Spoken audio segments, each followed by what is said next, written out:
खुलुमबाय आं मुस्रि सोरांसार बर' आं 25 नं बागानपारा समस्तिनि आं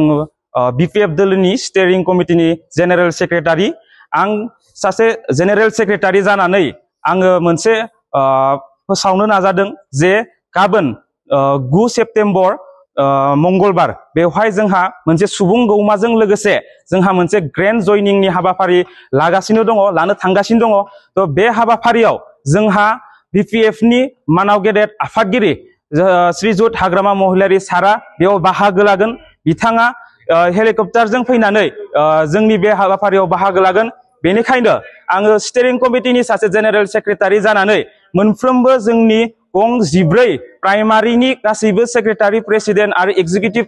मेम्बारफोरजों लोगोसे जोंनि 107 ता बुथ कमिटिनि साफ्रोमबो मेम्बारफोरखौ बे हाबाफारियाव गाजा गोमजायै जोंजों नुजाथि फैनो थाखाय जों गुरै खावलायबाय आरो बे हाबाफारिनि गेजेरजों जोङो बेखौनो दिन्थिफुंनो थांगासिनो दङ जे दिनै बीपीएफआ 25 नं बागानपारा समस्तियाव बेसेबां स्ट्रं बेसेबां गोख्रों जानानै दङ दिनै इउपिपिएल बीजेपी खौ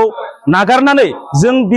बीपीएफआ जि गभर्नमेन्ट दानो थांगासिनो दङ बा बेवहाय जों बागानपारा हिसाबै जि देरहानानै दङ बे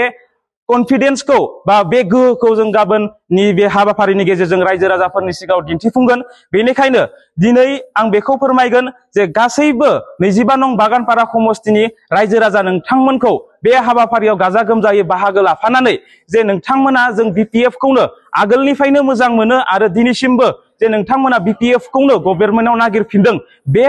मेसेजखौ जे जोंनि 40 ता समस्ति जोंनि बीटीसी नो रायजो राजाफोरनो दिन्थिफुंगोन होननानै आङो मिजिंथिबाय बे हाबाफारियाव गासैखौबो आं लैहोर बाहागो लाफैनो थाखाय गुरै खावलायबाय गोजोन्थों।